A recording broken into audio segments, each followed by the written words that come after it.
Hello বন্ধুরা, good morning. অনু প্রশান্ত ব্লগে তোমাদের সবাইকে ওয়েলকাম। তো দেখো, সকালবেলা উঠেই কিন্তু আমার মিঠু সোনার বাহানা শুরু হয়ে গেল, বাইরে বার হবে। আর ওর সকালে উঠেই পারবো ফার্স্ট বলবে মিঠু বাইরে বার হবি, মিঠু বাইরে বার হবি, মানে ওকে বাইরে বার করতে হবে, সেটাই ও বলে। আর এই যে দেখো কোথায় উঠেছে, আর এখন উঠে আসবে, তার জন্য কিন্তু আমার বাইরে কাঠ কুটো সব সেভাবে রাখা। এখন এগুলো সবটাই গোছাতে হবে, কারণ একটু রৌদ্র হচ্ছিল কদিন, তার জন্য একটু বাইরে রেখেছিলাম। আর আমার ছানাপোনাদের অবস্থা করে দেখেইছো। তার মাঝখানে ও চান করার বাহানা শুরু হয়ে গেল, তাই তোমাদের দাদা ভাই জল দিয়ে দিয়েছিল। আর ও সেই জলে দেখো কিভাবে চান করছে, ঘুরে ঘুরে মাথা নিচু করে, কি কায়দায় চান। আর আমাদের তো ভাত খেতে হবে, তার জন্য আমি সকাল সকাল করে নিয়েছিলাম ভাত এবং ওলকপি দিয়ে ভাজা, আর তারপরে ছিল ফুলকপি আর আলু। তো আমি সেটাই কাটছিলাম। তবে এই ওলকপিটা না, আমাদের বাড়িতে আমার ঠাকুমা যখন ছিল, খুব ছোট্ট ছোট্ট সরু সরু করে কাটতো দেখতাম, কিন্তু অবশ্য আমরা ওরকমটা পারি না, যাই পারি তাই করি। আর এই দেখতে পাচ্ছ আমার হাতে ফুলকপি, আর এখনকার ফুলকপিতে না প্রচুর পোকা থাকে, যার জন্য আমি ভালো করে করে দেখে নিচ্ছিলাম। এই যে দেখতে পাচ্ছ বড় ফুলকপি কিন্তু। আর তারপরে দেখো আকাশের ওয়েদার কিন্তু ভীষণ একটা খারাপ মনে হচ্ছে, যার জন্য আমি কাঠটাগুলো ভেঙে গুছিয়ে নিচ্ছিলাম। আর আমার বোন এসেছে আমাদের বাড়িতে, এই যে দেখতে পাচ্ছ। তো ওর নাকি সকালটা হয় বন্ধুরা 8:30টায়। তো আমি যখন ওকে ডেকে তুলেছি তখন জাস্ট বাজে 8:10, সেই সময় ও ঘুম থেকে উঠেছে। উঠে ও বলছে তুই সময় যাচ্ছে না, আমার আরও ঘুম পাচ্ছে। আর এই যে গাড়ি দেখতে পাচ্ছ, এটা কিন্তু ওরই গাড়ি। এই যে দেখো, তো কাজটা যে ওকে করাচ্ছি, মানে ওর একদম সম্পূর্ণ ইচ্ছা নেই। তো দেখো আমার এই ছোট্ট ছানাগুলো উঠেছে, তাদেরকে আমি লাইটের তলায় রেখে দিয়েছি, কারণ একটু ওমের ভিতরে।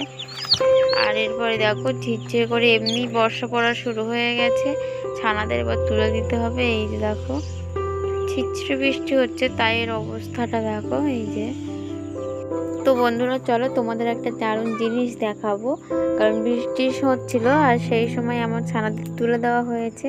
তো আমাদের ছানাদের রিয়াকশানটা তোমাদের দেখাবো। আর দেখো আমার মিঠু সোনাকেও আটকে দেওয়া হয়েছে, এই যে বেশ চান টান করে ওর ভিতরে চলে গেছে। তো চলো এবার আমার ছানাদের তোমাদের দেখাবো, মানে ওদের কি অবস্থা সেটাই তোমরা দেখবে। আর দেখো আকাশের ওয়েদারটা দেখো কি অবস্থা। আর এই গাছগুলো না চারিদিকে এতটাই বড় হয়ে গেছে যে আমাদের বাড়িটা খুব একটা দেখা যায় না, বোঝাই যায় না। দেখো এখানটা কিন্তু আমি জাল দিয়ে রেখেছি, না হলে এর ভিতরে না কুকুর ঢুকে পড়ে। আর এই যে দেখো আমার এই ছানাগুলো ছাড়া আছে, তো ওরা একটু ভালো করে বৃষ্টির জল মাখছে।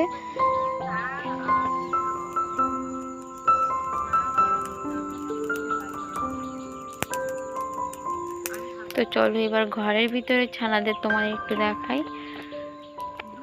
তো দেখো এই ঘরের ভিতরে নিচে রাখা আছে ছোট ছোট ছানা। এই দেখো এদের অবস্থা দেখো, এদের কিন্তু ভয় নেই। দেখো আমার এই দুটো ছানাকে কিন্তু বাচ্চা তুলবে, তাদের জন্য ডিম দিয়ে বসানো হয়েছে। এই দেখো দুজন পাশাপাশি বসে আছে। আর এই হলো আমার ছোট্ট ছানা, যাদের কথা তোমাদের বলছিলাম। এদের অবস্থাটা একবার দেখো, বাইরে বার হওয়ার জন্য সবাই ছটফট করছে, আমি তো বুঝি এই পড়ে গেল পড়ে গেল, যার জন্য বারবারই সরিয়ে দিচ্ছিলাম। এই যে দেখো শুধু দরজাটা খুললেই হয়। তো এদেরকে বেশিক্ষণ এভাবে রাখা যাবে না, কারণ ওরা বারবারই বেরিয়ে চলে আসবে, লাস্টে আমি আর সামলাতে পারবো না। এবার দেখো আমার বড় ছানাদের অবস্থা দেখো, ওরাও বার হওয়ার জন্য ব্যস্ত।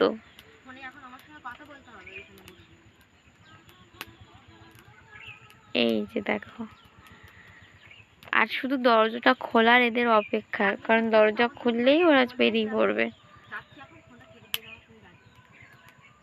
দেখো আমার এই ছানাগুলো কিন্তু সবটাই লাল, বেশ দেখতে আমার ভীষণ ভালো লাগে। আর দেখো তোমাদের দাদাভাই এদিকে কি করছে, বেগুন পোড়াচ্ছে।